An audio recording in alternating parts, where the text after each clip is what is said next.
भक्ति में ही शक्ति होती है। अगर हम सच्चे मन से ईश्वर का स्मरण करेंगे तो भगवान हमारा हर विपत्ति में साथ देंगे।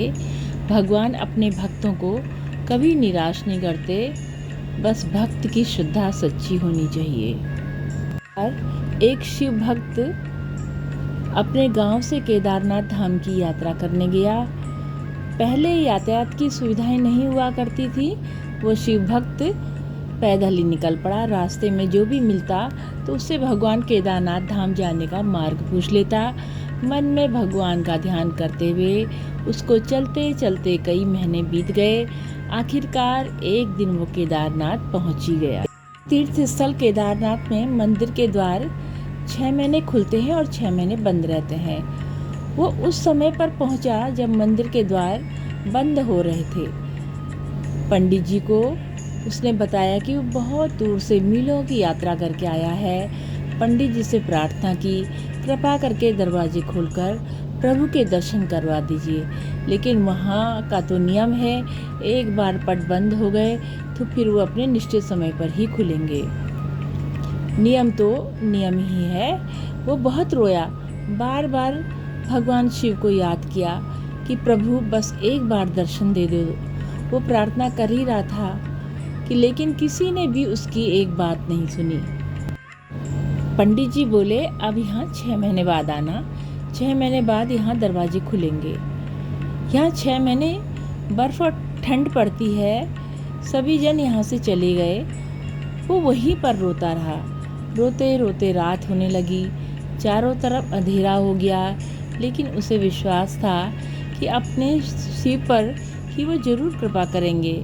उसे बहुत भूख लगी और प्यास भी लग रही थी। उसने किसी के आने की आहट सुनी। देखा कि एक सन्यासी बाबा उसकी ओर आ रहे हैं। वहाँ सन्यासी बाबा उस व्यक्ति के पास आकर बैठ गए और उस व्यक्ति से पूछा, बेटा कहाँ से आए हो?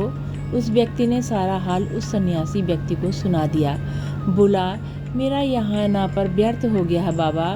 बाबा जी ने उसे समझाया और खाना भी खिलाया। बहुत देर तक बाबा उससे बातें करते रहे। बाबा को उस पर दया आ गई। वो बोले, बेटा मुझे लगता है कि सुबह मंदिर जरूर खुलेगा और तुम दर्शन करोगे। बातों बातों में इस भक्त को न जाने कब नींद आ गई। सूर्य के मध्यम प्रकाश के साथ भक्त की आंखें खुली। उसने इधर उधर बाबा को देखा किंतु वह कहीं भी नहीं थे। इससे पहले कि वो कुछ समझ पाता, उसने देखा पंडित जी आ रहे हैं अपनी पूरी मंडली के साथ। उस व्यक्ति ने पंडित जी को प्रणाम किया और बोला, कल आपने तो कहा था कि मंदिर 6 महीने बाद खुलेगा और इस बीच यहाँ कोई नहीं आएगा, लेकिन आप तो सुबह सुबह ही आ गए। पंडित जी ने उसे गौर से देखा, पहचानने की कोशिश की और पूछा, तुम वही हो ना जो मंदिर का द्वार बंद होने पर मुझे मिले थे? 6 महीने होते ही तुम वापस आ गए? उस आदमी ने आश्चर्य से कहा, नहीं, मैं कहीं नहीं गया। कल ही तो आप मिले थे। रात में मैं यहीं सो गया और कहीं नहीं गया। पंडित जी के आश्चर्य का कोई ठिकाना नहीं था।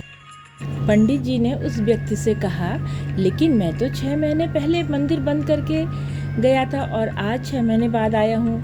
तुम 6 महीने तक यहाँ पर जिंदा कैसे रह सकते हो?